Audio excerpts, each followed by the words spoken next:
Hey guys, welcome to the Touchdown Table. I'm Ryan, that's Tyler, that's Jordan. And in this video, we are going to be breaking down the huge blockbuster trades that have been going on, particularly the ones that pertain to the draft, the 49ers moving up, the Dolphins moving down, the Eagles also moving down a bit later. So really a lot of ramifications for these trades. We'll talk about what we think about the trades and then also, what directions we think the teams that made these trades could go in the draft and also who we think won their respective trades.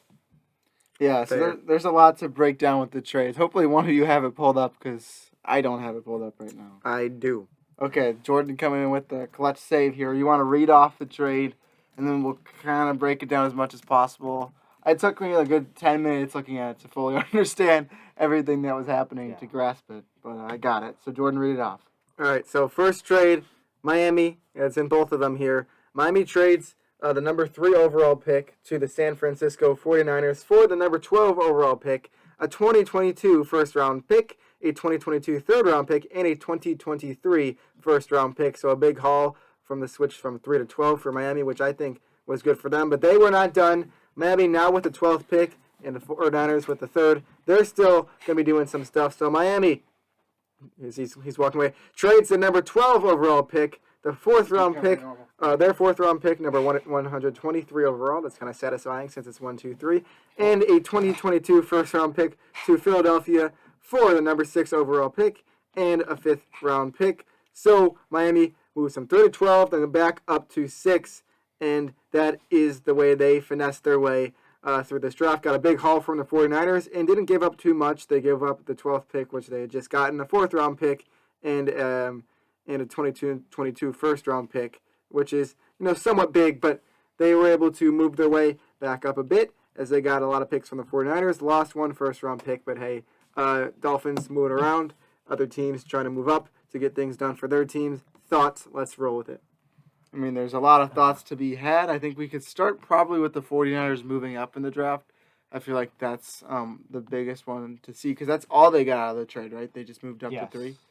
Yeah, so let's start there. What do you guys? I mean, we think they're going to be going for a quarterback. We don't think they're trading up to 3 to get like a Jamar Chase or Penei Sewell. I mean, it seems like it's going to be quarterback here. It's just a matter of which one. That's a conversation we've been having, so let's discuss it.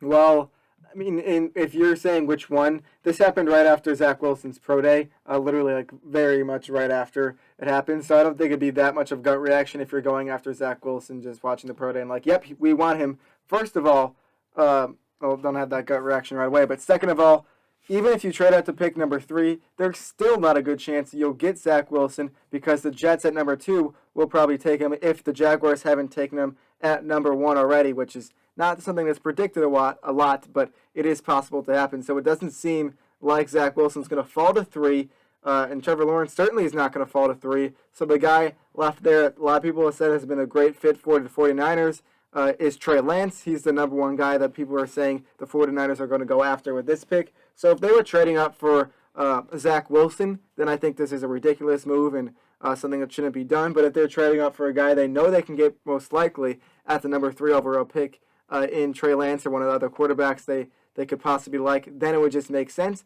Personally, I wouldn't give up that big of a haul for a Trey Lance or a Justin Fields or a Mac Jones, which are the 3 quarterbacks. Well, they're probably going to end up with one of them. The other 2, exactly. So if I'm the 49ers, I mean, you need a quarterback. I think you could have waited on it just a bit at number 12, but they wanted to get their guy, and just hopefully for them, their guy will be available at number 3. Like I said, it better be Trey Lance, Zach Wilson, or not Zach Wilson. It better be Trey Lance, Justin Fields, or Mac Jones, or else this move not too good in my eyes. Too much risk in it. I mean, it could be Zach Wilson too if the Jets don't draft him. I'm sure. Yeah. I mean, I feel like they would like Zach Wilson enough to take him at 3. I just think it's too big of a gamble. I don't think they're banking on Zach Wilson. I think if he's there, I saw something that they said like they like a bunch of quarterbacks. So if there was one that and that confused me. I saw that too. I was like, I would think if you make that move, you're like really set on a guy or maybe 1 or 2 guys. You're not trading up to 3 if you like a bunch of quarterbacks. Yeah, they like one guy specifically. I don't think it's Zach Wilson. And I don't think it's Trevor Lawrence, or else they would have tried to move up to 2 and would not have made this trade. I mean, I think like pretty much every franchise should. I think they like both those players. They're not in range to get them at number 3 likely, and I think they know that. But for me, I think it's going to be Trey Lance. I do. I think that's a great fit, and I think that They very well could still hold on to Jimmy Garoppolo. There's been some, signs that that could still happen even after this trade. I know George Kittle has been very adamant about wanting Jimmy Garoppolo to Even though stay George there. Kittle plays better when one of the backups are in. That's true, but you're not wrong. But I'm just It's a fact. saying what Kittle said. That is a fact. But It's mainly Beathard too. yeah, and when I look at the 49ers, I think, hey, you keep Jimmy Garoppolo, let Trey Lance sit, learn this offense. I've mentioned that I think that's what he needs to do. He can't be, thrown into the fire right away because he's still a very raw prospect. So I think if they keep Jimmy Garoppolo and don't trade him prior to the draft, I think that points even more to it being Trey Lance at 3. But even right now, that's my guess, Trey Lance at number 3. Well, Ryan, I agree with you that if they're going after Trey Lance, they shouldn't just throw him into it right away. But I've not been shy about my dislike for the play of Jimmy Garoppolo, not him as a person, but just the play. I haven't liked it too much from what I've just seen from it. It hasn't been good enough for me. So I certainly think that the 49ers should move on at quarterback. And the thing is, right now with their team, their defense is going to get back healthy, and their offense is getting put together better and better. And so I feel like they're in win-now mode at this point. They've made moves like this one to kind of show that. So if you're drafting a quarterback right now and moving up, giving up all that to draft a quarterback you use in a couple of years, that just doesn't make too much sense to me, because if you're in win-now mode, why would you move up to draft a quarterback you might not start right away? Maybe they do look to start Trey Lance right away. Personally, as Ryan said, I don't think it would be the greatest idea for Trey Lance, especially because he didn't play as much last year, and he still really didn't play very much in his college career. So I'd like to see him be groomed as a backup for a bit. Unfortunately, I just don't think the 49ers right now is the place to be groomed as a backup. Besides the fact that Kyle Shanahan is their head coach, he is a good guy to help out a young quarterback. But I just don't like the situation if they're really trying to win now and you're going to sit a guy. So if they are going to draft someone, I would hope they'd start him right away, because then I feel like if you're in win now mode, you better start your quarterback that you just drafted. That's my opinion on it. Takes on you guys? That makes sense? I agree with what you guys said talking about. I think it's going to be Trey Lance. I know, Ryan, you said that, and Jordan, you basically said that as well. But I think there definitely is some risk, as you were saying, to your point, Jordan, that there's that lack of experience there. So I think Mac Jones could be another guy that they're looking at, someone that also a bit of a lack of experience, but we've seen him these bigger time games, and more recently we've seen him play. He actually played last year. So I feel like Mac Jones has more experience than Trey Lance. No, he does. I think they've actually started this, especially in the mini NFL and the SEC. There you go. But I think out of the 3 quarterbacks, that's probably going to be discluding, or is it disincluding? I don't know. Justin Fields. I'm not including Trevor Lawrence or Zach Wilson. No. It's probably what I think right now is Trey Lance, Mac Jones, and then Justin Fields is how they would have it lined up. I don't think they're making this move up to Justin Fields. I think they have their eyes set on one person. I think that's Trey Lance, just because I think it's a great fit for them. Even though I think Mac Jones is the better quarterback, I think they like Trey Lance. That's just my gut assumption. We did a mock draft before the 49ers moved up here, and when they were at number 12 still, and I liked them going with Justin Fields. It's just something I saw fit with their offense.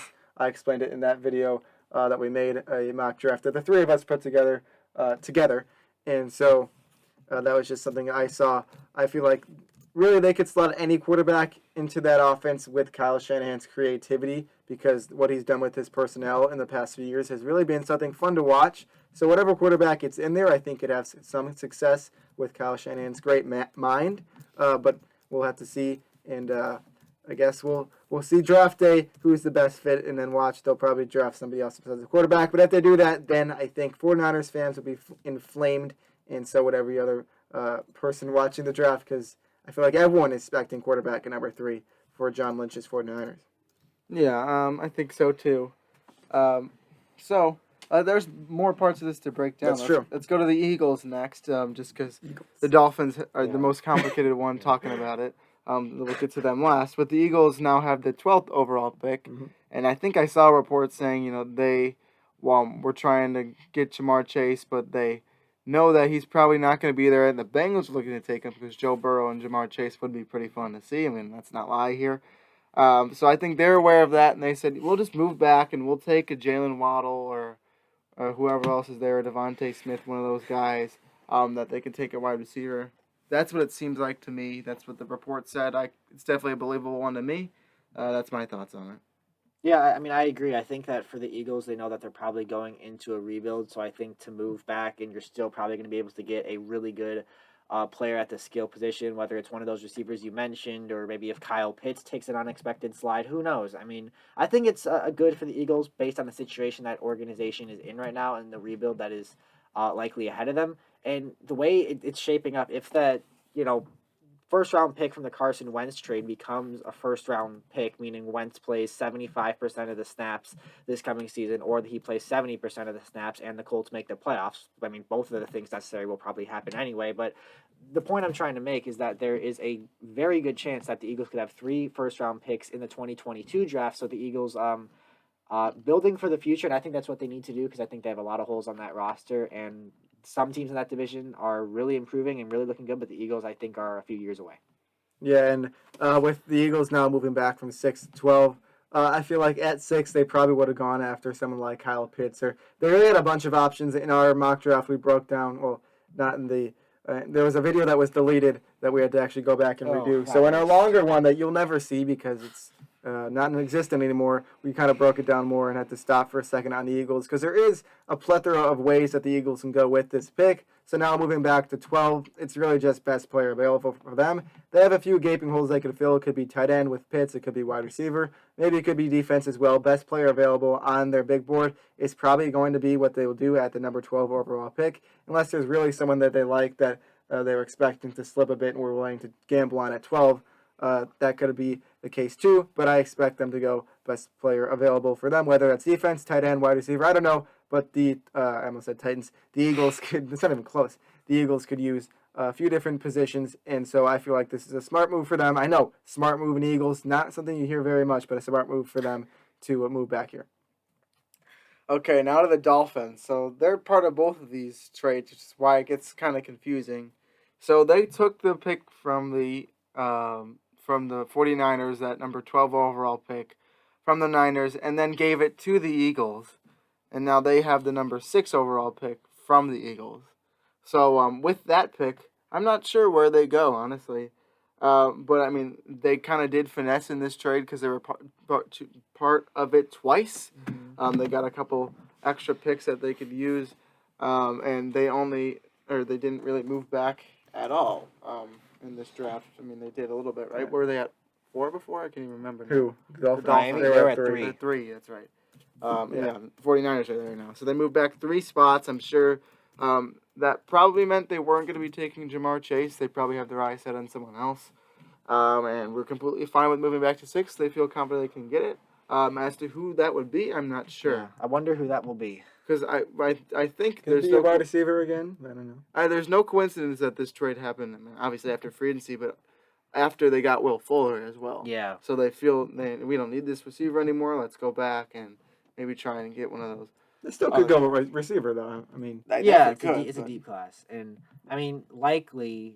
Well, I'm not guaranteed. There's a good chance that one of Jamar Chase or Penei Sewell could still be there at number 6, meaning one of the players that they would have potentially taken at number 3. Yeah. You know, and that's always really good if you could, move back, get a ton of draft capital, which the Dolphins have done a great job of accumulating over the past few years. They're already, veering towards contention. They're not in a rebuild, so to have a good roster and all that draft capital, it's really speaks to the good job that front office has been doing, especially over the past few years in the draft and free agency. So they're set up for success, and I think with this 6th pick, it could be Jamar Chase, it could be Penei Sewell, and those are the 2 guys that we were thinking about for them at number 3. So that's the sign of a good trade. yeah, and just to touch on that draft capital a bit, Tyler talked about most of. He just left out one small part. So with the Dolphins, they gave the pick, or they traded the pick that they got from the 49ers to the Eagles. But in that pick this is going to be confusing for me to say, but in that trade with the 49ers, they also got a 3rd-round pick in 2022,